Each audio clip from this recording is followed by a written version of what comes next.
เอามานอนนี่พี่นะจับเมื่อวานนี่บ่หมดหรอกมาจับต่อจับสิไปเก็บไฟเนาะไฟดอกงิ้วไฟต้นงิ้วหั่นน่ะทุกคนหลังจากที่มันเป็นดอกแล้วมันดอกมันหล่นหมดแล้วมันสิเป็นฟักเลยอยู่ในฟักมันจะมีไฟนะ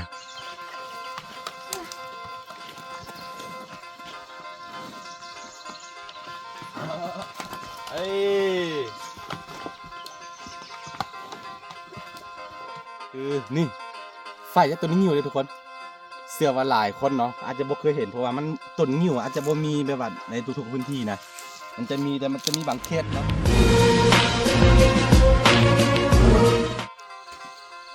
สบายดีแล้วก็สวัสดีทุกคนยินดีต้อนรับเข้าสู่ซองอาคาน้อยพบกับบรรยากาศเศร้าๆอยู่บ้านสวนเด้อนี่น้องคอยกำลังเบิ่งเฮาอยู่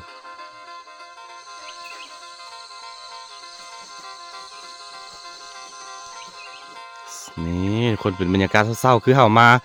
เอาปลาแต่มื้อวานนี่เนาะนี่เฮาเอาน้ำออกนะสิจับปลาเนาะเอาอันบ่อเทิงนี่มันมี3บ่อเด้บ่อเทิงนี่อัดปลาดู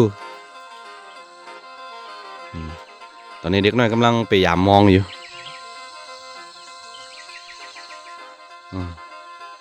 เห็นบ่ตอนรับปีใหม่สวัสดีปีใหม่เด้อทุกคนเด้อปีใหม่2560เท่าไหร่แล้ว68ปีนี้ซะซะ67ว่ะเอามานอนนี่พี่นะจับเมื่อวานนี่บ่หมดหรอกมาจับต่อจับขายปีใหม่นี่แล้วก็จะได้เอาอันข้าวเกลือไก่ด้วยน้องเด้อบรรยากาศเศร้าๆทุกคนตอนรับปีใหม่ขอให้ทุกคนมีโศกมีไซเด้อปีใหม่ฟ้าใหม่เนาะปีใหม่ลาวสงกรานต์มื้อนี้เขาสิไปเก็บไฟเนาะไฟดอกงิ้วไฟต้นงิ้วหั่นน่ะทุกคนหลังจากที่มันเป็นดอกแล้วมันดอกมันหล่นหมดแล้วมันสิเป็นฟักเลยอยู่ในฟักมันจะมีไฟนะเมื่อก่อนบ่มีตลาดแบบนี้นะเขาก็จะใส่ตัวนี้แหละจะใส่อันมันหยังก็ไฟต้นงิ้วนี่แหละเป็นมอนเป็นเห็ดผ้าเสื้อมันหยังนะทุกคนยัดใส่มอนใส่ผ้าเสื้อติ๊กกี้เด้เขาสิไปเก็บเนาะไปเก็บเอาเพราะว่าได้ใส่หลายแนวเนาะเป็นสำลีแทนสำลีก็ได้นี่ตามหนองปลานี่ตกบ่ได้เห็นบ่ขาวๆนี่มันหมดเนาะเฮามาซ่าเกินไปถ้าว่ามาช่วง2 อาทิตย์แล้วเนาะน่าจะแบบว่าได้หลายอ่ะนะแต่สิเก็บไว้เอาไว้ใส่ตอนมาสวนนี่เนาะเป็นสำลีเป็นมันหยังได้หมดนะโอ้น้องงัวเกิดลูกแล้ว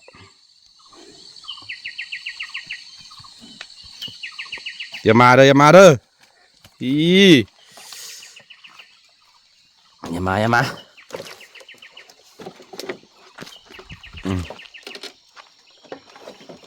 เดี๋ยวพี่สาว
คือสำหรับ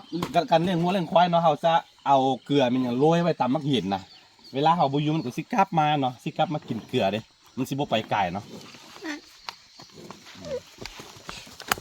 ช่วงนี้แห้งแล้งหญ้าหมดแล้วก็แสงเดือนกับแสงดาวเนาะโตควายดอนน่ะนะ2 ตัวเขาไปปล่อยเทิงพุ่นเนาะไปปล่อยกับห่วมกับของชาวบ้านเนาะดินป่ากว้างแต่ว่ายังไม่ได้เอาไป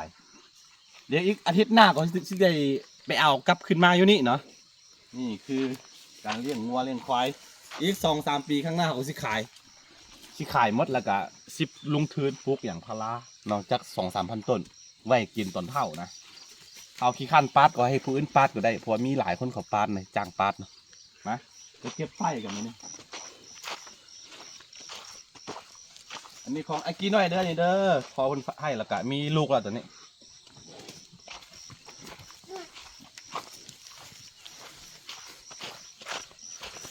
เดี๋ยวอันกายสงกรานต์แล้วก็มันฝนจะตกเนาะฝนจะมาหญ้าขึ้นแล้วก็สบายแล้ว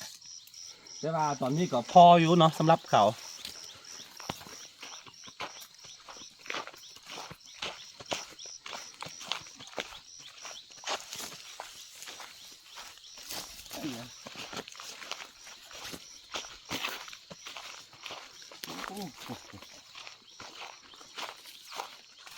นี่คือไฟจากต้นงิ้วเด้อทุกคนเด้อเนาะมานี่โอ้นี่แกนมันบักหลายๆผู้ใดต้องการไปปลูกได้เด้อเนี่ยมันจะเป็นฟักแบบนี้นะทุกคนมาไหมเห็นบ่เวลามันแตกออกมาก็จะมีไฟอยู่ในแบบนี้แล้วก็มีแกนมันแบบนี้เห็นบ่นี่อย่างที่บอกไปเมื่อกี้เนาะแต่ต้นคลิปนะว่าเมื่อก่อนเขาบ่มีเงินไปซื้อแบบว่าซื้อหมอนซื้อผ้าเสื้อมีอย่างตามตลาดนะแต่ก่อนมันบ่มีเนาะเขาต้องอาศัยตรงนี้แหละยัดใส่เนาะตามเองนี่โอ้น้องเอ้ยปักหลายมันล้นมัดแล้วมันล้นมัดถามาอาทิตย์แล้วนี่หลาย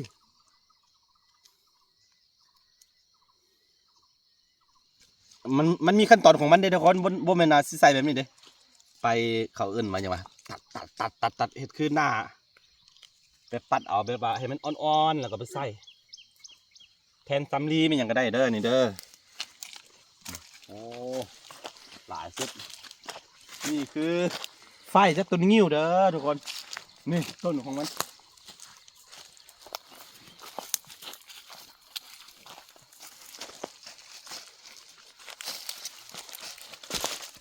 เนี่ยมันจะตกแบบนี้แหละเอาไปเก็บไปเก็บเอาแล้วก็ไปค่อยไปสกัดเอาโอ้ดอกงิ้วนี่ดอกของมันบักหลายปีนี้บ่ได้มาเก็บบ่แม่นนี่ไปเก็บไปขายเนาะไปเฮ็ดน้ำคือกินน้ำมันยังเกาะข้าวปุ้นเนาะข้าวปุ้นดอกงิ้วนะแซ่บแนะนำ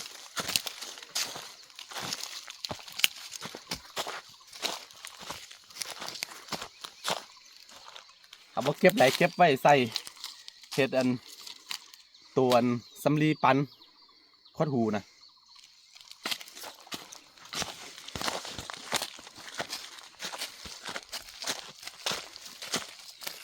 โอ้โห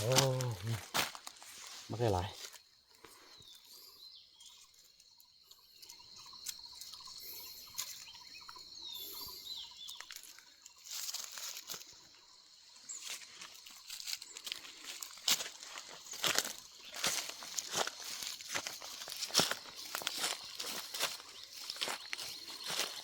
ฝากนี่เขาถางหมดพี่น้องเขาสิปลูกอย่างพาราปีนี้บ่แน่ใจว่ามันสิเข้าจากต้นกะวัน1,000 ต้นน่าจะเข้าอยู่แต่ว่าใส่แดนของเขานี่เจ๊พี่เด้ซื้อนี่ไปนี่ของเขาตัวใดเป็นดินของเขาถางออกหมดละกะสิปลูกอย่างพาราอีก2 ปีข้างหน้านี่อีก3 ปีข้างหน้าจะเขาสิปลูกทั้งนี้เนาะทั้งนี้เขาน่าจะประมาณ3,000 ต้นนี่มีอยู่มันมี5 เฮกตาร์ทั้งนี้นะ5 เฮกตาร์ก็ทึกอยู่ประมาณถ้าลายเป็นลายก็5-6อันนั้น5-6-30ไม่นะ30ป่ะไม่นะประมาณ30 กว่าเฮกตาร์นะเพราะว่ามี1 เฮกตาร์นี่มันจะมี6 ลายไปน้อยนึงนะ5-6-30ประมาณ30 ไปเฮ็ด30 ไปไล่เด้อเดี๋ยวนี้เด้อฝากนี่เด้อเอาสิปลูกอย่างพาราตอนนี้เขาเลี้ยงงัวเลี้ยงควายอยู่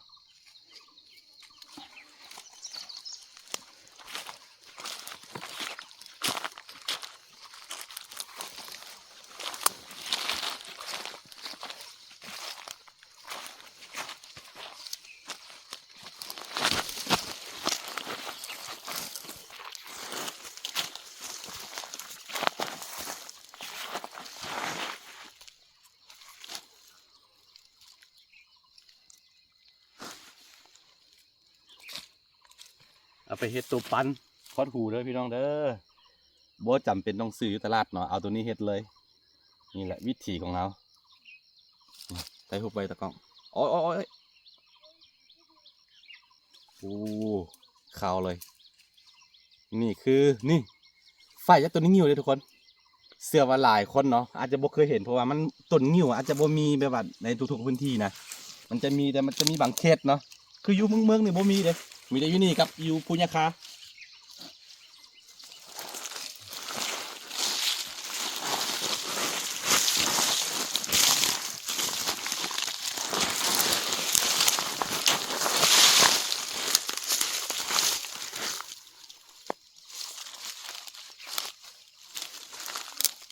น่าจะพอแล้วแหละตอนนี้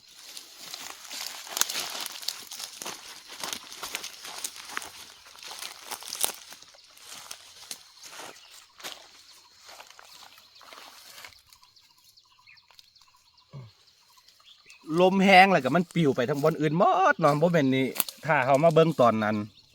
อาทิตย์แล้วนี่มันจะขาวเต็มพื้นที่นี้เลย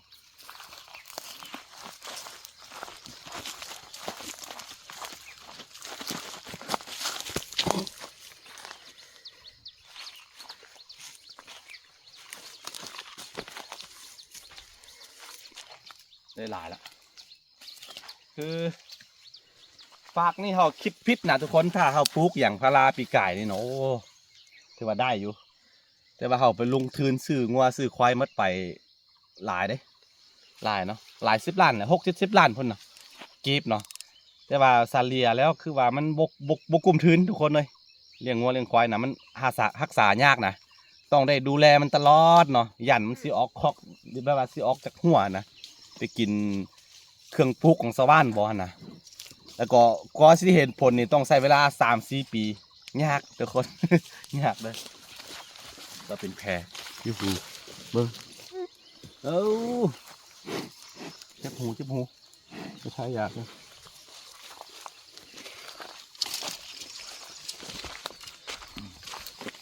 นี่เว้ยว่าของจากธรรมชาติเนาะเขาเอามา เป็นวัดเอามาแบบว่าปรุงแต่งเนาะใส่เป็นแบบว่าให้เป็นประโยชน์ในเวลาในการใช้ชีวิตทุกคนนี่คือดอกไฟของต้นงิ้ว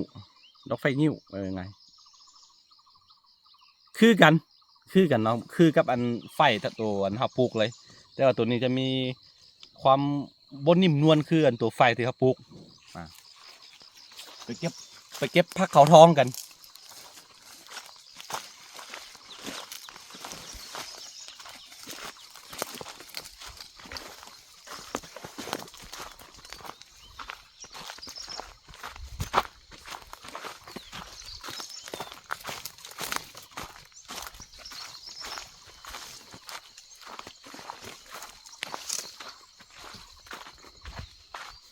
คือ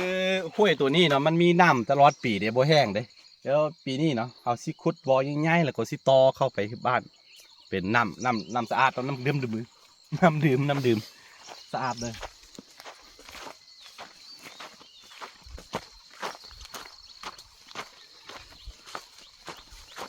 โอ้คือก้อนของมะเขือพวงมีหลายตรงนี้โอ้น้องงัวน้องควายเหยียบมดพักเขาท้องมันขึ้นเองเห็นไหมแซ่บเด้อเป็นยาพร้อมได้เนี่ยแต่ว่าผู้ใดบ่มักกินของมันเนี่ยโอ้กินมันแห้งสุดบู๊ว่าพี่น้องฟังไทยเขาเอิ้นจังไดผักเขาท้องโอ้เห็นไหมมันขึ้นเองตอนนั้นเราบ่ปล่อยควายเข้ามานี่หลายพี่น้องอันนี้ตอนนี้บ่บันไดแล้วมันเหยียบมันละ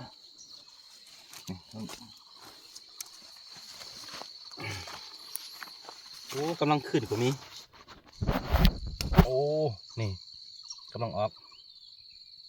มีหลายมันมีน้ำแหละครับจุดเดียวมันมีน้ำแล้วก็มันเป็นทุ่งเพียงแล้วมันจะมีตัวนี้เด้อเก็บไปกลับ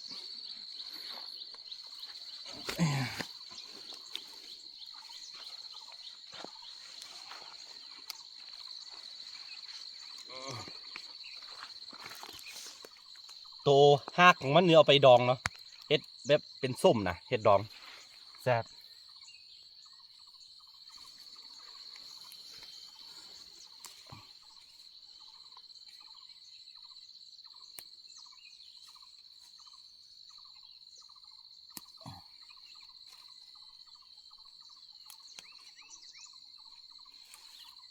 น่าจะพอแล้วแหละบ่เอาลายพี่น้องเลยเดี๋ยวมันก็สิขึ้นมาอีก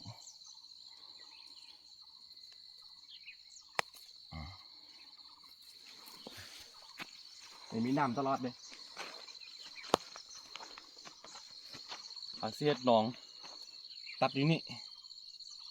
แล้วก็ล้อมหัวแล้วก็จุดนี่บ่ให้น้องวัวน้องควายพันละเดี๋ยวน้ำเนาะต่อเข้าไปจะซื้อทอ PE หันมาแล้วก็ต่อเข้าไปสวน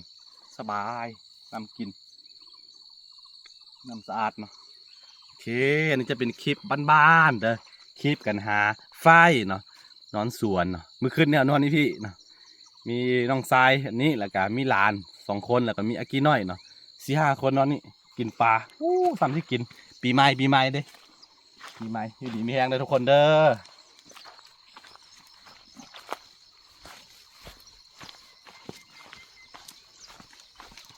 ย้ายไว้นี่น้องล่าเพิ่นย้ายจำอ้ายมันแล้วถ้าว่าเขาบ่เบิ่งเข่าของมันนะบ่ฮู้ได้ว่าตัวใดเป็นน้องตัวใดเป็นอ้ายเบิ่งเข่าตัวนี้อ้ายของมันจะยาวกว่าน้องมันนี่จะสั้นอยู่ปีนึงปีปลายละย้ายไว้